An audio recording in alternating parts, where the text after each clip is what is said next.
मायाताईंनी त्यांची सगळी संपत्ती त्यांच्या मुलांना वाटून टाकली. पण आमितच्या वाटणीला फक्त त्यांचं जुनं घर आलं आणि बाकीचे भाऊ त्यांचा बिझनेस सगळी संपत्ती घेऊन बसले. त्यांच्या आईला याची जाणीव झाली की आमितसोबत खूप अन्याय झाला आहे. म्हणून त्यांनी त्याला त्यांच्या सोन्याच्या बांगड्या दिल्या आणि म्हणाल्या, या विकून तू एखादं काम चालू कर. मग अमितने जुने कपडे विकण्याचे काम सुरू केले. त्याचं काम बघून त्याचे बाकीचे भाऊ त्याच्यावर हसायचे, त्याची टर उडवायचे. एक दिवस त्याचे भाऊ त्याची टर उडवण्यासाठी म्हणाले, उद्या तुझ्या घरी आम्हाला जेवायचं आमंत्रण दे. आम्ही सगळे येतो. भावांचं बोलणं ऐकून अमितला खूप टेन्शन आलं. तो घरी आला. त्याच्याजवळ तर पैसे नव्हते.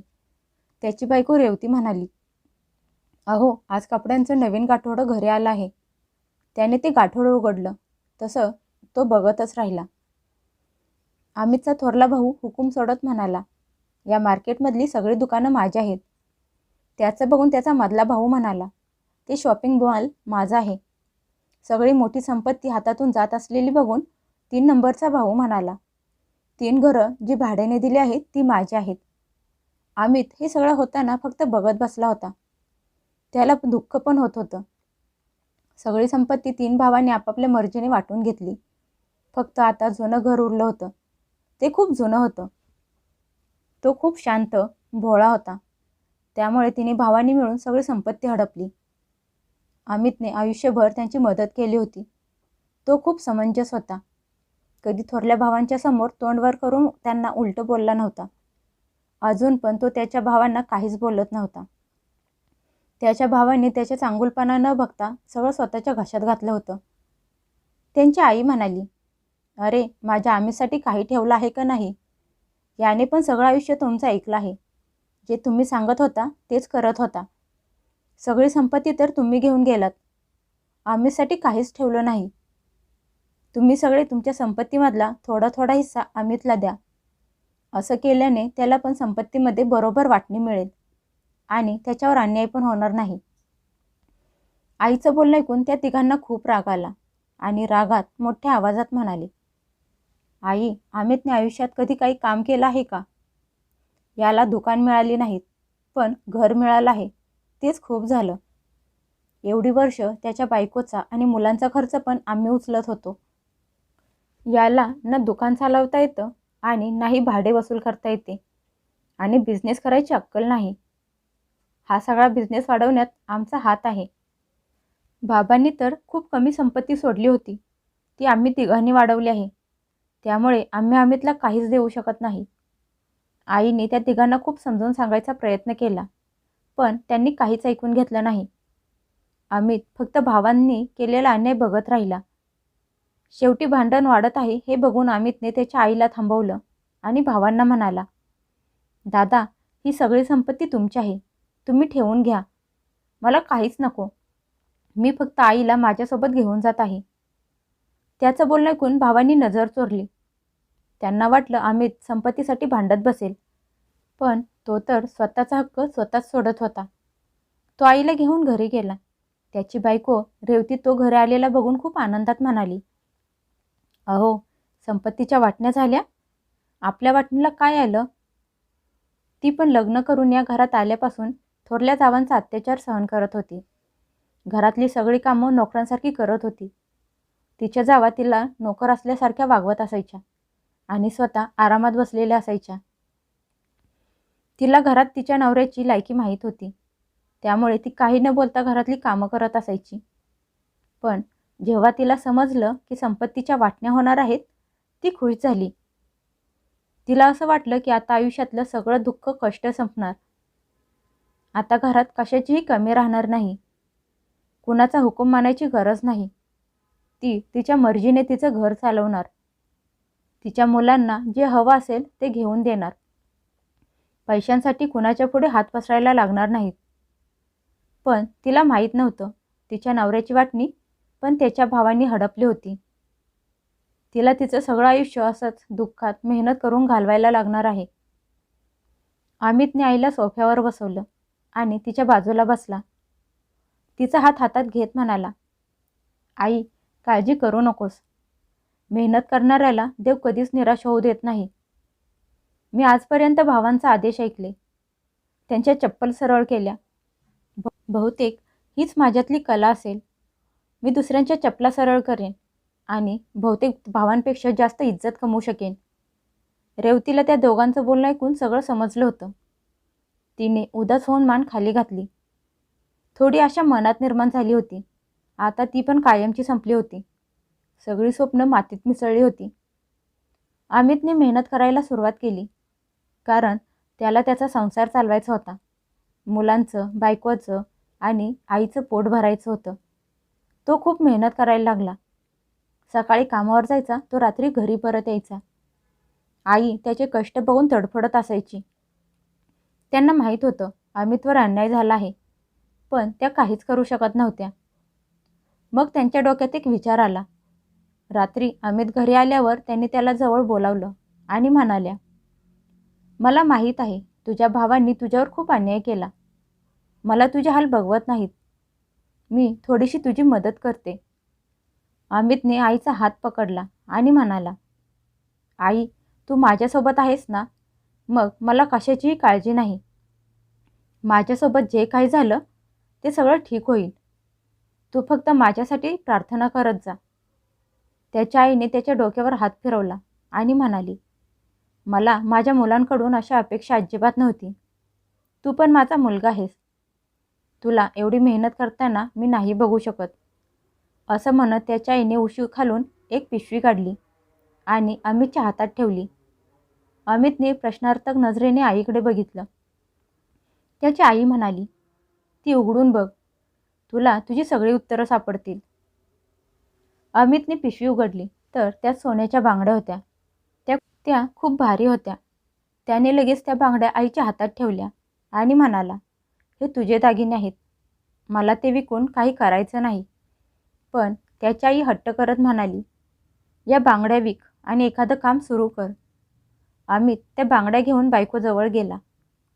तिच्याशी बोलला तर रेवती त्याला समजावत म्हणाली, असू द्या, तुम्ही ते विका आणि एखादं काम सुरू करा आणि आपल्याकडे पैसे आले की आपण आईंच्या बांगड्या नवीन बनवून त्यांना परत देऊ.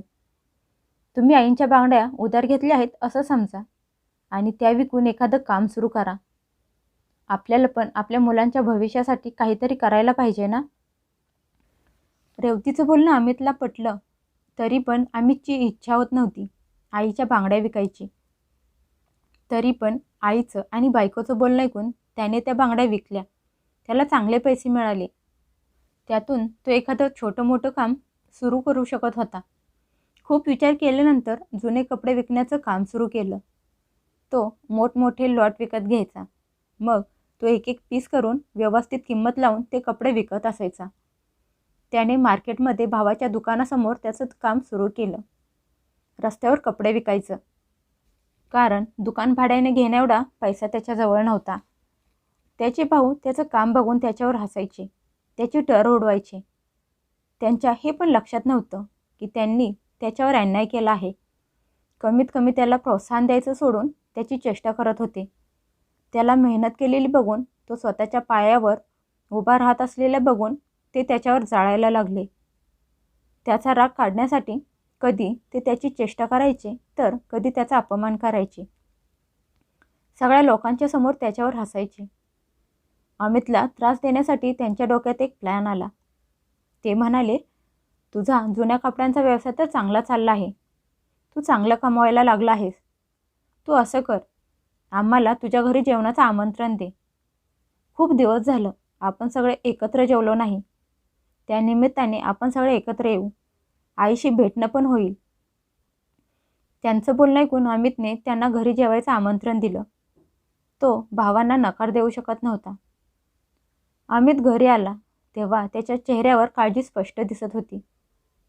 त्याच्या बायकोने पाण्याचा ग्लास हातात दिला आणि म्हणाली, अहो, आज घरी यायला खूप उशीर लावलात. काय झालं?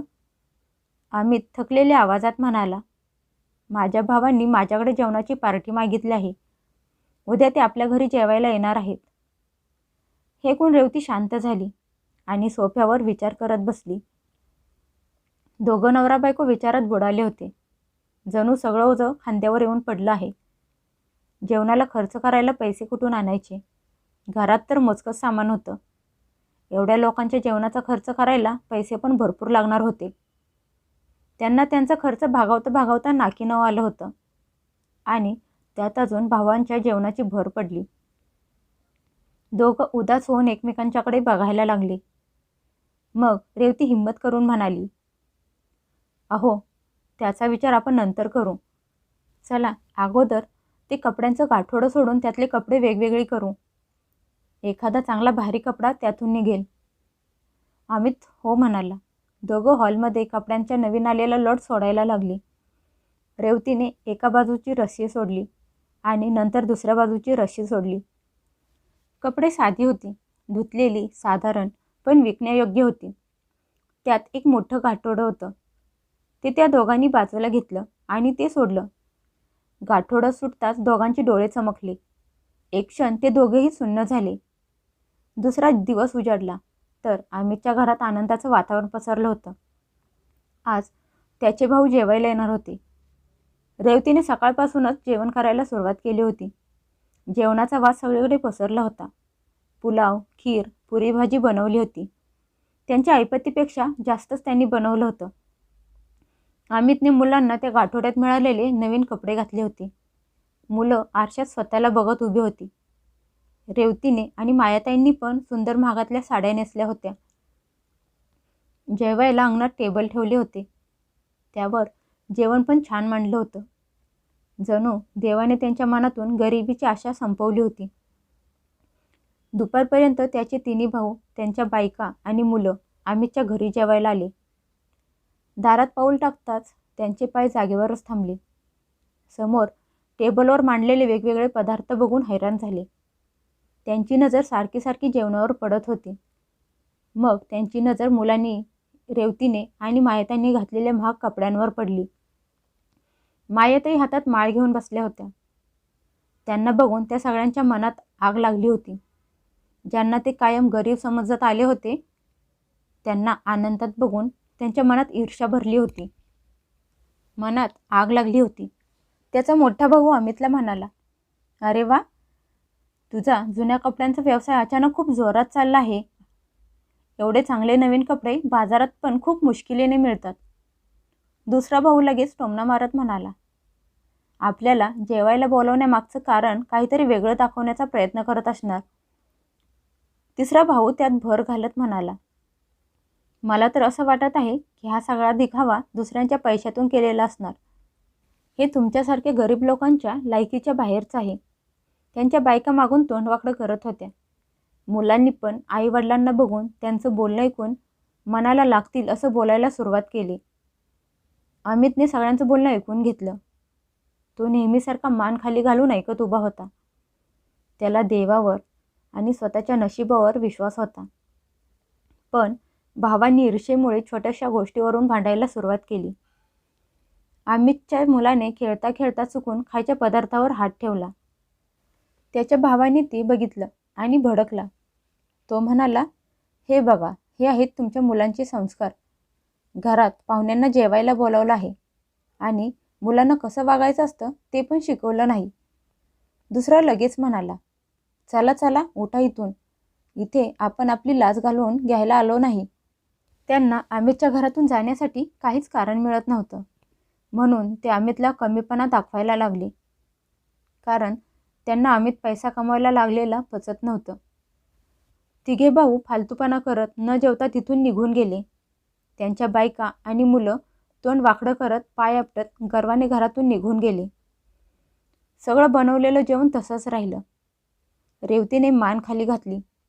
पण अमित बायकोकडे आणि मुलांकडे बघून हसला. तो म्हणाला, असू द्या, आपल्याला त्या लोकांच्या वागण्याशी काहीच देणं घेणं नाही. देवाने आपल्यासाठी नवीन दार उघडलं आहे. ते त्यांचं छोटं मन आहे जे आपलं सुख आनंद बघून जळत आहेत. त्याने त्याच्या हाताने आईला ताट वाढलं आणि बायकोला म्हणाला, चला आपण सगळे जेवण करून घेऊ. आपल्यासाठी हे चांगलं आहे की देवाने आपल्या घरात वृद्धी दिली आहे आणि इज्जत पण दिली आहे. इज्जत पण तेच लोक देतात ज्यांचं मन खरं आणि कष्ट करणारं असतं. सगळे जेवण करून उठले. मायाताईंनी अमितला खोलीत बोलावलं. त्याच्या डोक्यावर हात फिरवत म्हणाल्या, माझ्या मुलावर पूर्ण विश्वास आहे. तो कधीच काही चुकीचं करणार नाही. पण अमित, मला हे सांग, तुझ्याजवळ एवढा पैसा कुठून आला? आणि तू तुझ्या भावांना एवढं मोठं सरप्राईज कसं काय दिलंस? तुझा तर नवीन व्यवसाय आहे. अजून प्रॉफिट पण एवढं मिळत नाही. तू कुणाकडून उसने पैसे तर घेतले नाहीस ना? अमितने नाही म्हणून मान हलवली. आईचा हात पकडला आणि म्हणाला, आई, मी काही चुकीचं वागलो नाही आणि नाही कुणाकडून उसने पैसे घेतले आहेत. आई, देवाने आज आपली मदत केली आहे. हे सगळं तुझ्या प्रार्थनेचं फळ आहे. त्यामुळेच तर आज भावांच्या समोर माझी इज्जत राहिली. त्याची आई म्हणाली, मग तुझ्याजवळ एवढा पैसा कुठून आला? तेव्हा अमित हळूहळू करून आईला एक एक गोष्ट सांगायला लागला. तो म्हणाला, आई, मी काल खूप टेन्शनमध्ये होतो. कळतच नव्हतं की भावांच्या इज्जतीला शोभेल अशी पार्टी कशी करू, त्यासाठी लागणारा पैसा कुठून आणू.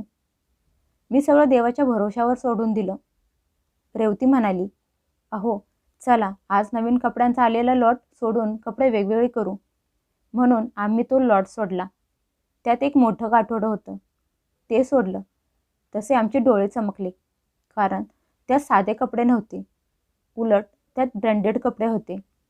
एवढे महाग होते की कधी आपण स्वप्नात पण ते कपडे विकत घ्यायची कल्पनासुद्धा करू शकत नाही. काही डिझायनर कपड्यांच्या बॅग होत्या. लहान मुलांचे मॉलमध्ये काचेत लावलेले कपडे आपण बघतच असतो. अमितचे हात थरथरत होते. रेवतीने तर ते कपडे बघून तोंडावर हात ठेवला. तर अशा पद्धतीने सगळं झालं. आई, जणू नशिबाने आपली मदत केली आहे. आम्ही दोघं विचार करत होतो. काहीच कळत नव्हतं की एवढे महाग कपडे आपल्या जुन्या कपड्यात कशी काय आली असतील. असं वाटत होतं आम्ही दोघं स्वप्न बघत आहोत. रात्र अशीच निघून गेली. पण आम्हाला समजलं होतं की देवाने आपली मदत केली आहे, किंवा इशारा दिला होता की मेहनत करणाऱ्या लोकांना त्यांच्या कर्माचं चांगलंच फळ नक्कीच मिळतं. पण देवाची कृपा अजून बाकी होती. एका जॅकेटच्या खिशामध्ये आम्हाला काही डॉलर सापडले. प्रत्येक बॅगमध्ये काहीतरी सोन्याच्या वस्तू, ब्रेसलेट निघत होते. ते बघून आम्ही दोघं देवाचे आभार मानत होतो.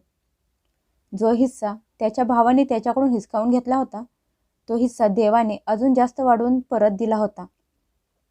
तो त्याच्याकडे अशा प्रकारे पोहोचला होता की ते दोघं पण बघून हैराण झाले होते. देव जेव्हा पण देतो छप्पर फाडून देतो. सकाळी सकाळी अमित उठला आणि त्यातली एक सोन्याची चेन विकली, म्हणजे भावांना द्यायच्या पार्टीची व्यवस्था नीट करता येईल. जेवण झाल्यानंतर अमितने त्याचा व्यवसाय वाढवण्याबद्दल आईशी आणि बायकोशी बोलला. त्याने मिळालेल्या सगळ्या वस्तू विकल्या. त्यातून त्याला खूप मोठी रक्कम मिळाली.